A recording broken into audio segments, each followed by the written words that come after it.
S K super TMT, the long life TMT.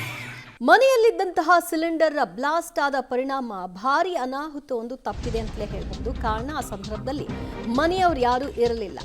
Ballari ಜಿಲ್ಲೆಯ ಕಂಪ್ಲಿಯ 4ನೇ ವಾರ್ಡ್ನಲ್ಲಿ ನಡೆದಿರುವಂತಹ ಸಿಲಿಂಡರ್ ಬ್ಲಾಸ್ಟ್ ಪ್ರಕರಣ ಯಲ್ಲಪ್ಪ ಎನ್ನುವರ ಮನೆಯಲ್ಲಿ ಘಟನೆ ಸಂಭವಿಸಿದೆ. ಸಿಲಿಂಡರ್ ಸ್ಫೋಟದ ತೀವ್ರತೆಗೆ ಇಡೀ ಮನೆ ಹೊತ್ತಿ ಉರಿದಿದೆ.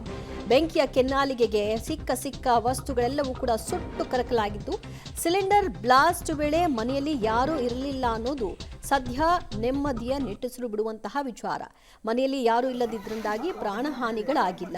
ಸ್ಥಳಕ್ಕೆ ಈಗಾಗಲೇ ಅಗ್ನಿಶಾಮಕ ಸಿಬ್ಬಂದಿಗಳು ಬಂದರು, ಬೆಂಕಿ ನಂದಿಸುವ ಕಾರ್ಯವನ್ನು ಮಾಡಿದ್ದಾರೆ. ಜೊತೆಗೆ ಪೊಲೀಸರು ಕೂಡ ಸ್ಥಳಕ್ಕೆ ದೌಡಾಯಿಸಿದ್ದು ಪ್ರಕರಣವನ್ನು ದಾಖಲು ಮಾಡಿಕೊಂಡಿದ್ದಾರೆ. ಯಾವ ಕಾರಣಕ್ಕಾಗಿ ಇದಾಯಿತು ಅನ್ನೋದರ ಬಗ್ಗೆ ಪರಿಶೀಲನೆಯನ್ನು ಕೂಡ ಮಾಡಿದ್ದಾರೆ.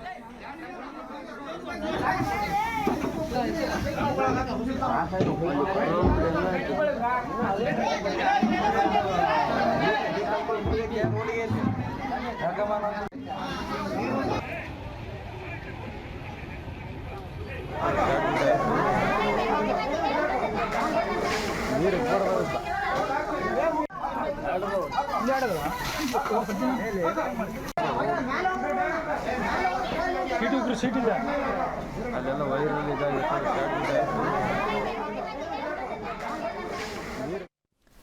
ಮತ್ತಷ್ಟು ಮಾಹಿತಿ ಪಡೆಯೋಣ ನಮ್ಮ ಪ್ರತಿನಿಧಿ ಅಮರೇಶ್ರಿಂದ. ಅಮರೇಶ್, ಹೇಗಾಯಿತು ಈ ಘಟನೆ? ಮನೆಯಲ್ಲಿ ಯಾರೂ ಇರಲಿಲ್ಲ ಅಂತ ಹೇಳ್ತಾರೆ. ಆನಂತರ ನಡೆದಂತಹ ಘಟನೆ ಬಗ್ಗೆ ಮನೆ ಮಂದಿ ಏನು ಹೇಳ್ತಾರೆ?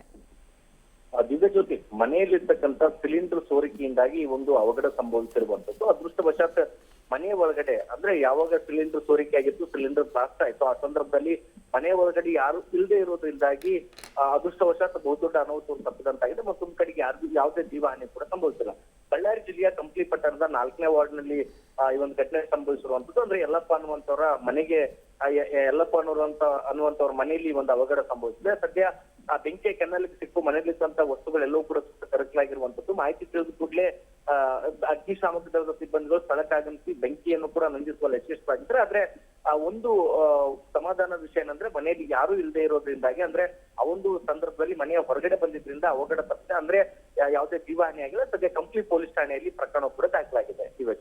ಥ್ಯಾಂಕ್ ಯು ಅಮರೇಶ್, ನಿಮ್ಮೆಲ್ಲ ಮಾಹಿತಿಗೆ.